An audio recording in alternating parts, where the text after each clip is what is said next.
दोस्तों, आवाज़ आ रही है? हाय दोस्तों, मैं अपने चैनल MS मैथमेटिक्स में आपका स्वागत करता हूं। पिछली वीडियो में हमने जाना कि कैलकुलस के डिफरेंशिएशन नामक टॉपिक के फार्मूले क्या थे। ठीक है, आज के टॉपिक में हम कैलकुलस का जो टॉपिक है डिफरेंशिएशन मतलब अवकलन, उससे संबंधित जो फार्मूले रहेंगे वो हम पहले लिख देंगे, फिर बताएंगे कि इस फार्मूलों को किस प्रकार से यूज किया जाएगा। आपसे कुछ प्रश्नों का उत्तर भी पूछा जाएगा। परेशान होने वाली बात नहीं है। जब हम आप सवाल लगाएंगे तो सर्वप्रथम आपका सूत्र लिख देंगे, उस सूत्र के बारे में पहले समझा देंगे आपको। ठीक है, उस सूत्र के बारे में जब आपको हम समझा देंगे तो आपको सवाल लगाने में बहुत ही आसानी होगी। कोई परेशान होने वाली बात नहीं है। चलो ठीक है, अपने वीडियो को स्टार्ट करते हैं। वीडियो स्टार्ट करने से पहले आपसे रिक्वेस्ट है कि इस वीडियो को लाइक, सब्सक्राइब एंड ज़्यादा से ज़्यादा शेयर कीजिए, जिससे आपके साथ साथ अन्य सभी विद्यार्थियों को इस यूट्यूब प्लेटफॉर्म यानी हमारे चैनल MS मैथमेटिक्स के बारे में सभी को पता चले, जिससे उन्हें भी इस चैनल से लाभ हो। ठीक है, अपना वीडियो स्टार्ट करते हैं। आपके स्क्रीन पे दिख रहा होगा कि फार्मूला नंबर 1। कोई ज़रूरी नहीं है कि हम फार्मूला नंबर 1 लिखें, क्योंकि पहला वीडियो है कैलकुलस का डिफरेंशिएशन का, तो हम लिख दें कुछ, लेकिन कोई आवश्यक नहीं है, क्योंकि हम फार्मूले शायद 1 पढ़ाएँ, एक दिन में 2 पढ़ाएँ। कहने का मतलब है हमारा पढ़ाने का उद्देश्य यही है कि आप समझें। मेन चीज़ समझना होता है। मैथ में अगर आप समझ गए तो आपको कोई परेशानी नहीं होगी। ठीक है, तो हम अपना वीडियो शुरू करते हैं। आपको स्पष्टता दिखाई दे रहा होगा हमारा स्क्रीन। तो फार्मूला नंबर 1 लिखे हैं, उसके बाद लिखे हैं d/dx ब्रैकेट यानी स्मॉल कोष्ठक में ब्रैकेट में आपका लिखा है C = 0 0। ठीक है, ये आपका फार्मूला है। देखें तो फार्मूला है, अगर एक नज़रिए से देखें तो ये सवाल ही है। ठीक है, किस प्रकार से सवाल है ये आपको हम बताना चाहेंगे। हमने पढ़ा है पिछली कक्षाओं में कि a+b का होल स्क्वायर बराबर होता है a² + b² + 2ab। उसी के a और b के स्थान पे जब हम x और y कर देते हैं तो x + y का होल स्क्वायर हो जाता है। तब हम पढ़ते हैं x² + y² + 2xy। उसी a के स्थान पर अगर हम 3 और 4 कर दें तो 3 + 4 का होल स्क्वायर बराबर 3 का स्क्वायर + 4 का स्क्वायर प्लस 2 × 3 × 4 हो जाता है। सिंपल सी बात है। तो इसी प्रकार अगर देखा जाए तो कोई सूत्र, कोई फार्मूला होता है वो तो जानते ही हैं, लेकिन एक नज़रिए से देखा जाए तो सूत्र भी आपका क्या होता है, सवाल ही होता है। इंटर में ऐसे भी बहुत से सूत्र हैं जिन्हें सिद्ध करने के लिए आता है, पेपर में पूछ लिया जाता है इसे सिद्ध करना है, तो आपको उसी पोजीशन में सिद्ध करना रहता है। उसके जगह पे आप 1 2 3 लिख नहीं सकते। जैसे a² + b² सिद्ध करना है तो वही सिद्ध करना होगा, आ जाता है सवाल जिस प्रकार से। ठीक है, तो एक नज़रिए से देखा जाए तो आपका जो सूत्र भी होता है वो भी एक प्रकार का क्या होता है, सवाल ही होता है। ठीक है, अब हमारे नज़रिए से ये रहता है कि हम उस सूत्र को याद कर लेते हैं, तो हमें वो याद रहता है, जिससे हम अन्य सवालों को आसानी से लगा सकते हैं। तो ठीक है, आगे की वार्ता होगी, देखते हैं। पहले सवाल देखते हैं आपका। ये देखो, पहले सूत्र के तौर पे समझ लो, सवाल के तौर पे हम समझा देंगे किसी दिन। ठीक है, आपका सूत्र है d/dx C = 0। इस पूरे का मतलब पहले समझ लो। आप अवकलन शुरू करने जा रहे हैं, पहले उसका मतलब समझो। अवकलन क्या है, अवकलन को किससे प्रदर्शित करते हैं, क्या होता है क्या नहीं होता, ये जानना आवश्यक है ना। तो देखते हैं इसमें जो आपका ये है, क्या कहते हैं, ये जो आपका d/dx डी बटे डी एक्स है, जो आपका ये जो आपका डी बटे डी एक्स है, ये क्या है वास्तव में? ये आपको दो चीज़ प्रदर्शित करता है, दो नहीं एक ही चीज़, दो चीज़ देख लो। एक तो ये प्रदर्शित कर रहा है कि ये अवकलन हो रहा है, यानी डी बटे डी अगर लिखा हो तो वो अवकलन को प्रदर्शित करता है। और यक्स साथ में लिखा है हर में, हर अंश तो जानते होंगे शायद, जो भाग तो आप पढ़े होंगे भिन्न का, तो भिन्न में जो ऊपर वाला पद रहता है उसे अंश कहते हैं और नीचे वाला पद जो रहता है उसे हर कहते हैं। ठीक है, तो ये आप पढ़े होंगे, आशा है इंटर में पढ़े तो पढ़े ही होंगे। तो ये डी बटे डी एक्स जो आपका है, इसमें इस प्रकार से होता है कि जो हर में आपका डी के साथ जो अक्षर या कोई पद या कुछ भी हो साथ में लिखा जाता है, वो ये दर्शाता है कि ये जो सवाल में जो यानी जो सवाल दिया गया है वो किसके सापेक्ष अवकलन होगा। नहीं समझ पाए? समझा रहे हैं, रुको एक मिनट। आप देखो, आपको हम यहाँ पे समझा रहे हैं। जैसे मानो y बराबर, हमने सवाल दे दिया y बराबर मत लो, हम आपको सिंपल सा बता रहे हैं। इसमें लिख रहे हैं कि c का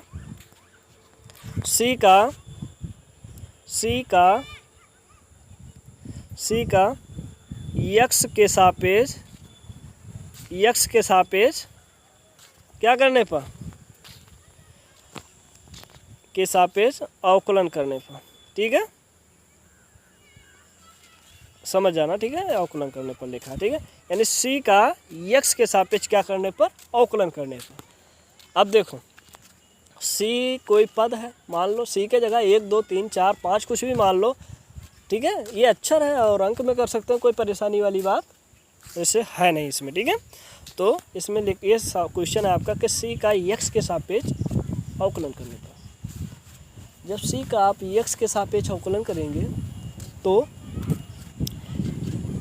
किस प्रकार से इसे हल करेंगे। अब देख लो, अभी इसी से आपका सूत्र आएगा, परेशान होने वाली बात 1% है नहीं। जो पहला सूत्र आपको लिखा है वही आएगा।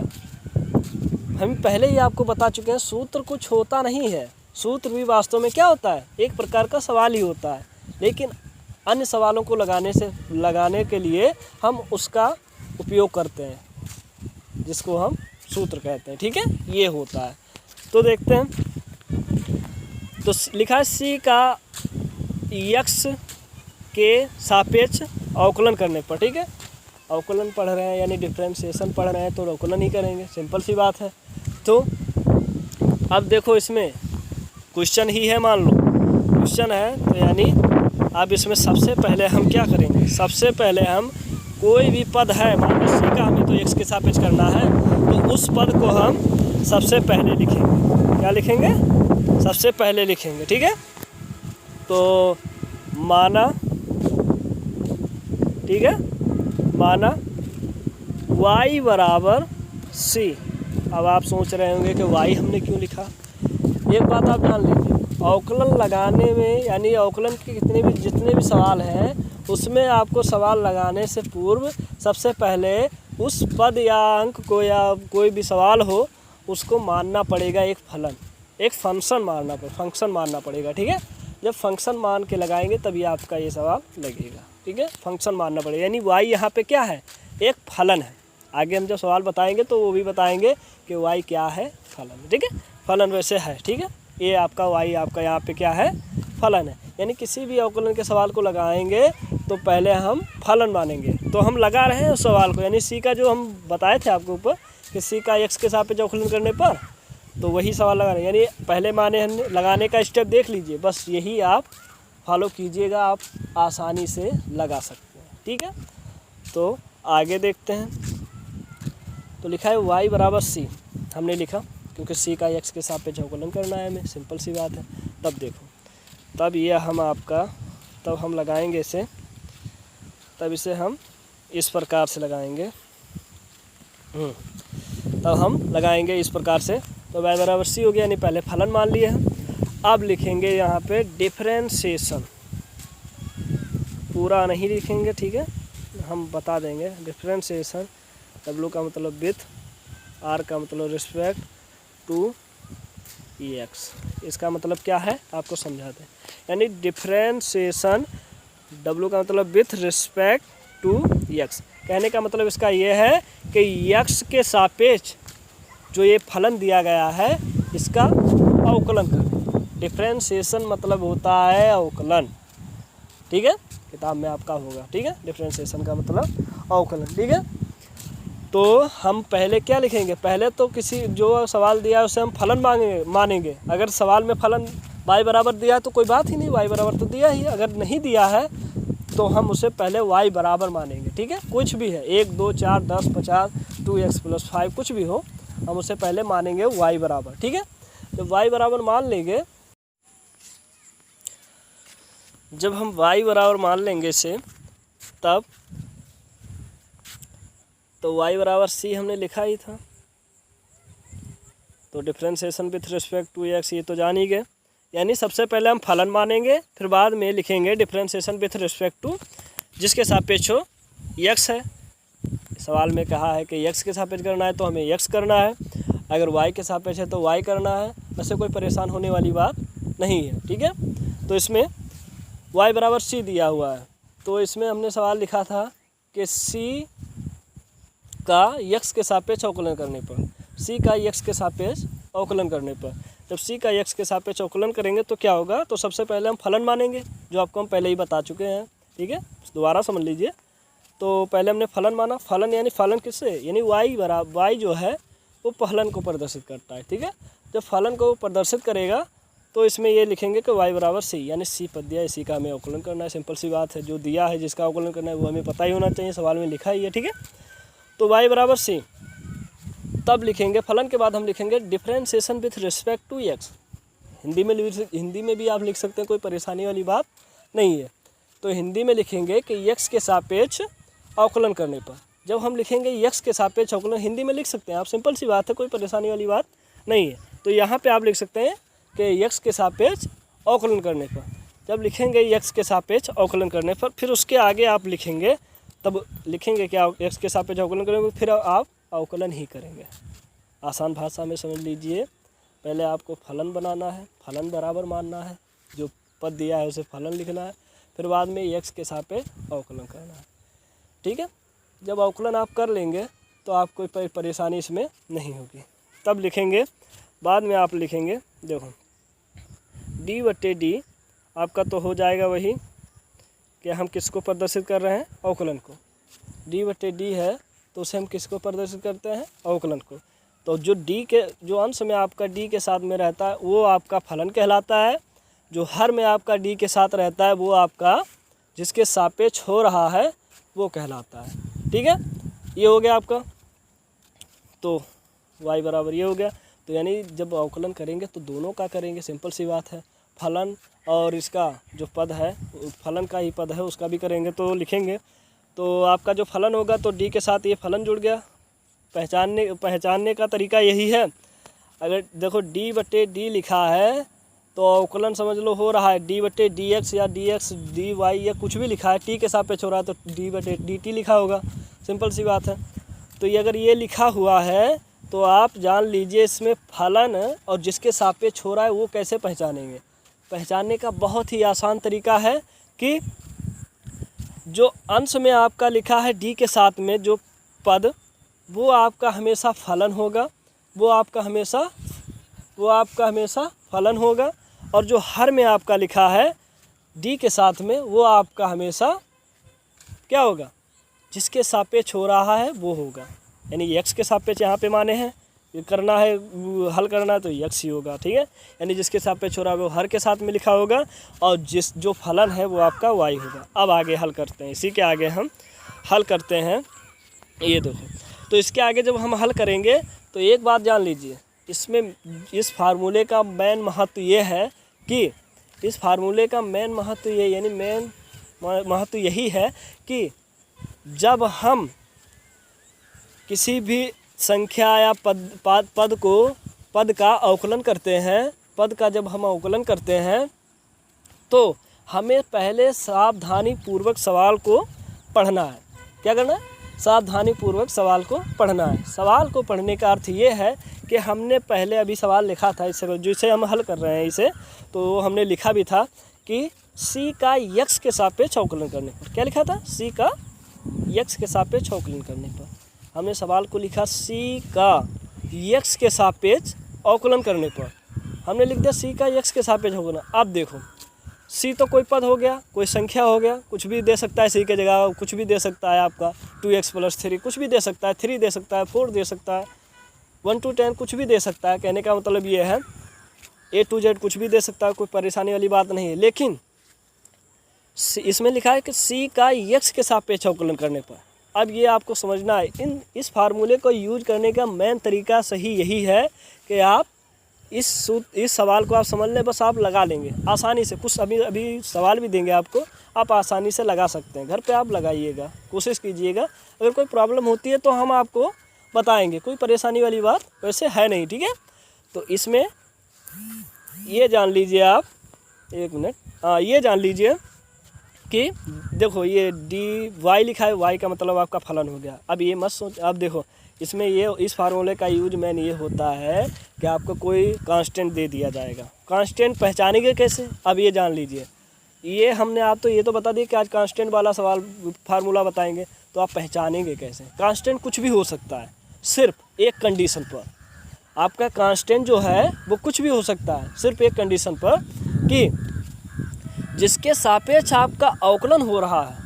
यानी हमने यहाँ पे लिखा था c का x के सापेक्ष, यानी जिसके सापेक्ष आपका अवकलन हो रहा है, अगर उसके अलावा अगर कोई अक्षर, अंक कुछ भी आता है तो वो आपका पूरा क्या कहलाता है, कांस्टेंट कहलाता है। ये आपको माइंड में अपने सेट कर लेना है एकदम से, ठीक है।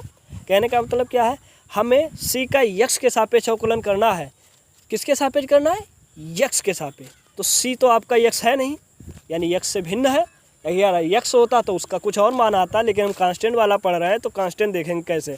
यानी c का x के सापेक्ष हमें अवकलन करना है, लेकिन जिसके सापेक्ष आपका हो रहा है यानी x के सापेक्ष हो रहा है, तो उसका मान तो ये है नहीं, c तो x तो है नहीं, c है यहाँ पे।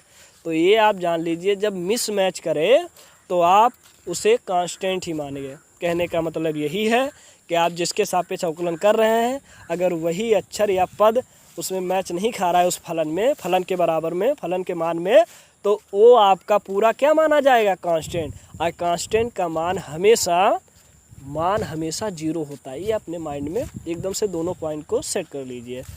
क्या सेट कर लीजिए, दोबारा बता रहे हैं। जैसे जिसके सापेक्ष हो रहा है, अगर वही अक्षर आपका फलन में मान है तो उसका मान कुछ और आएगा। अगर उसके अलावा कुछ और है तो आपका मान पूरा क्या हो जाएगा, 0 हो जाएगा, ठीक है। इसे ही कांस्टेंट कहते हैं, कांस्टेंट पहचानने का तरीका। यानी जिसके सापेक्ष हो रहा है उसको छोड़ के सभी आपके क्या हैं, कांस्टेंट।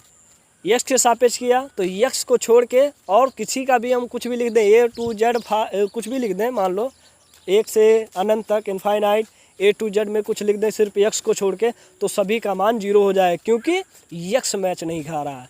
कहने का मतलब ये है, जिसके सापेक्ष आपका अवकलन हो रहा है, अगर वो मैच नहीं खा रहा है उस फलन के मान में, तो आप उसका मान आसानी से 0 लिख सकते हैं। कोई परेशानी वाली बात वैसे इसमें नहीं है। तो अब देख लो इसमें, तो इसे हल करेंगे, इससे c को, तो यहाँ पे भी अवकलन का चिन्ह लगाएंगे। d बटे जिसके सापेक्ष हो रहा है उसे नीचे लिखते हैं dx, ये अवकलन का चिन्ह है, ये याद रखिएगा। अब किसका करेंगे, c का। तो जिसका हम करेंगे उसे कोष्टक में लिख सकते हैं, नहीं तो ऐसे ही लिख दें, कोई परेशानी वाली बात नहीं है। अब देख लो x के सापेक्ष आपका हो रहा है, लेकिन यहाँ पे x नहीं है, तो इसका मान क्या हो जाएगा, 0 हो जाएगा। कोई परेशानी वाला या, तो ये हम आशा करते हैं आप समझ गए होंगे। तो यानी अब फिर से हम आपको बता दें कि ये देखिए, जब आप y बराबर c आपको फलन मिला, इसका हमने अवकलन किया, किसके सापेक्ष करना है, x के सापेक्ष, तो ये प्रदर्शित करता है अवकलन को। d बटे dx आपका अवकलन हो गया। y है तो इधर y लिखेंगे बराबर, अब इधर लिख देंगे d बटे dx। किसका अवकलन करना है, c का अवकलन करेंगे। एक बार जान लीजिए, जिसके सापेक्ष हमें करना था वो तो हमें मैच नहीं खा रहा है, यानी x के सापेक्ष करना है, तो c का मान x तो है नहीं देखा जाए तो इसका मान क्या हो जाएगा, 0। जब इसका मान 0 किस प्रकार से हुआ ये आप समझ गए ही होंगे कि जिसके सापेक्ष अगर अवकलन करना है, इसमें जिसके सापेक्ष करना होता है वही आपका अगर अक्षर उस फंक्शन के यानी फलन के मान में होगा तो उसका मान 0 आएगा। अगर उसके अतिरिक्त कुछ और होगा तो उसका मान 0 आएगा। ठीक है, तो उसे क्या मानेंगे? कांस्टेंट। अब कांस्टेंट पहचानने का हमने तरीका भी आपको बता दिया। ठीक है, कि यानी जिसके सापेक्ष हो रहा है अगर उसके अलावा उसके अतिरिक्त और कोई भी मान आ रहा है तो आपका वो कांस्टेंट कहलाएगा। एक बात और, उसके अतिरिक्त का मतलब ये नहीं है कि आप x के सापेक्ष हो रहा है तो x के साथ कुछ और भी लिखा है तो उसे भी कांस्टेंट मान लें। उसको हम आगे बताएंगे वो क्या होता है। ठीक है, तो ये आशा करते हैं आप समझ गए होंगे। आगे देखते हैं। आगे हमने एक सवाल लिया है, तो हमने अगला सवाल जो दिया है आप ये समझ गए होंगे हमारे समझ से कि d/dx c बराबर 0 किस प्रकार से आया। आपको ये भी समझा दिए कि सूत्र भी एक प्रकार का क्या होता है, सवाल ही होता है। तो ये आप समझ गए होंगे, हमें आशा है कि आप ये। तो आगे हम आपको एक सवाल बताते हैं, फिर बाद में कुछ सवाल भी देंगे, आप लगाइएगा, कोशिश कीजिएगा। तो ये आपका अगला सवाल जो है लिखा है y बराबर 5 का। अब देखो इसमें y बराबर यानी फलन पहले से मान लिया। अगर मान लो यहाँ पे सिर्फ लिखा था 5 का x के सापेक्ष अवकलन करने पर तो आप फलन मानते, लेकिन इसमें पहले ही लिखा हुआ है। आपको अधिकतर सवाल लिखा होगा, बराबर ही लिखा होगा कि y बराबर इतना, y बराबर इतना आपको अवकलन करना पड़ेगा। जिसके सापेक्ष कहेगा उसमें उसके सापेक्ष, कोई ज़रूरी नहीं है x के सापेक्ष ही करेंगे। ठीक है, उसमें आ सकता है t के सापेक्ष कीजिए, a के सापेक्ष कीजिए, b के सापेक्ष कीजिए, z के सापेक्ष कीजिए, x y z कुछ भी हो सकता है। ठीक है, उसमें परेशान होने वाली बात नहीं है। ठीक है, तो इसमें लिखा है अगला सवाल कि y बराबर 5 का x के सापेक्ष अवकलन करने पर y बराबर पहले से लिख दे। यानी अब आप तो एक काम तो और आसान हो गया कि इसमें फलन नहीं मानना पड़ेगा। फलन यानी y बराबर 5 नहीं मानना पड़ेगा। y बराबर 5 नहीं मानना पड़ेगा तो इसका मतलब ये है अब सिर्फ आपको लिखना पड़ेगा differentiation with respect to x। ठीक है, इतना समझ गए होंगे। आगे देखते हैं। तो ये हो गया y बराबर 5 का x के सापेक्ष अवकलन करना। पहले आपको सवाल समझना है। ठीक है, अगर आप सवाल समझते हैं तो आपको कोई परेशानी वैसे होनी नहीं चाहिए। ठीक है, तो आपका जो सवाल है इसमें देखते हैं। तो आपका ये सवाल है y बराबर 5 का x के सापेक्ष अवकलन करने पर, यानी y बराबर 5। अब आपको हम आगे बताएंगे। देखो ये यहाँ पे हल हमने किया है कि यहाँ पर जो y है किसको प्रदर्शित करता है, फलन को। हमने आपको पहले ही बता दिया था कि हम आगे आपको बताएंगे कि y किसको प्रदर्शित करता है, फलन को प्रदर्शित करता है। ठीक है, तो y आपका क्या है, फलन को प्रदर्शित कर रहा है। तब लिखे हैं इसलिए y बराबर 5। अब देखो एक पोर्शन आपका एक वो हो गया, आसान हो गया। क्या आसान हो गया कि इसमें y बराबर आप 5 लिखे हैं, पहले से ही लिखा है, तो इसमें आप मानना नहीं पड़ेगा कि फलन y बराबर इतना उतना। ठीक है, इसमें कोई परेशानी वाली बात ऐसे है नहीं। ठीक है, अगर कोई भी डाउट होता है तो आप कमेंट कर सकते हैं। ठीक है, तो ये लिखा है y बराबर 5। आगे देखते हैं। अब लिखे हैं, देखो सवाल लगाने का तरीका है इस प्रकार से, अगर आप सवाल लगाएंगे तो आसानी से समझ जाएंगे, कोई परेशानी होने वाली बात नहीं है। 1% आपको परेशान नहीं होना है। ठीक है, अगर कोई भी डाउट होता है तो आप कमेंट कर सकते हैं, कोई परेशानी वाली बात नहीं है। ठीक है, तो यहाँ पे हमने सवाल हल किया, दिख रहा होगा आपको स्क्रीन पे, आपको दिख रहा होगा y बराबर, एक मिनट, चलो हम y बराबर 5 लिखा है। हमने लिखा x के सापेक्ष दोनों पक्षों का अवकलन करने पर। अब देख लो, आपने भिन्न यानी समीकरण तो पढ़ा ही होगा, संतुलन करना, समीकरण को बैलेंस करने के लिए समीकरण तो पढ़ा ही होगा। क्या इधर से उधर ले जाते हैं तो प्लस माइनस का अगर निगेटिव होता है तो पॉजिटिव हो जाता है। लेकिन अगर आप ये भी पढ़ेंगे कि लेफ़्ट हैंड साइड का और राइट हैंड साइड का पूरा पद हमें इधर से उधर ले जाना है तो कुछ भी परिवर्तन नहीं होता है। यानी अगर लेफ़्ट हैंड साइड का हमें राइट हैंड साइड में ले जाना है और कुछ परिवर्तन नहीं करना है तो लेफ़्ट हैंड साइड और राइट हैंड साइड में दोनों में परिवर्तन कुछ ना कुछ करना पड़ेगा। ये आप पढ़ चुके हैं जहाँ तक, आगे जब हम बताएंगे तो वैसे ही जान जाएंगे। बहुत सिंपल सी भाषा में आपको हम बताएंगे, कोई परेशानी वाली बात वैसे है नहीं। ठीक है, तो आपको बताते हैं। इसमें लिखा है x के सापेक्ष दोनों पक्षों का अवकलन करने का। देखो दोनों पक्ष, अब दोनों पक्ष क्या है तो y बराबर 5 लिखा है, यानी फलन बराबर फलन का मान है, सिंपल सी बात है। और किसके सापेक्ष करना है ये तो आपको हम सवाल में बता ही दिए हैं कि y का x के सापेक्ष करना है। तो देखो जब हम ये लिखेंगे, ये हो गया आपका, तो ये आपका हो जाएगा जब, तो हम देखेंगे इसमें तो y x के सापेक्ष दोनों पक्षों का अवकलन करने पर ये हो गया आपका, ठीक है। जब ये हो जाएगा तब देखो, तब ये हम इसे हल करेंगे। तो y बराबर 5 लिखेंगे, लिखना चाहे लिख सकते हैं, कोई परेशानी वाली बात वैसे है नहीं।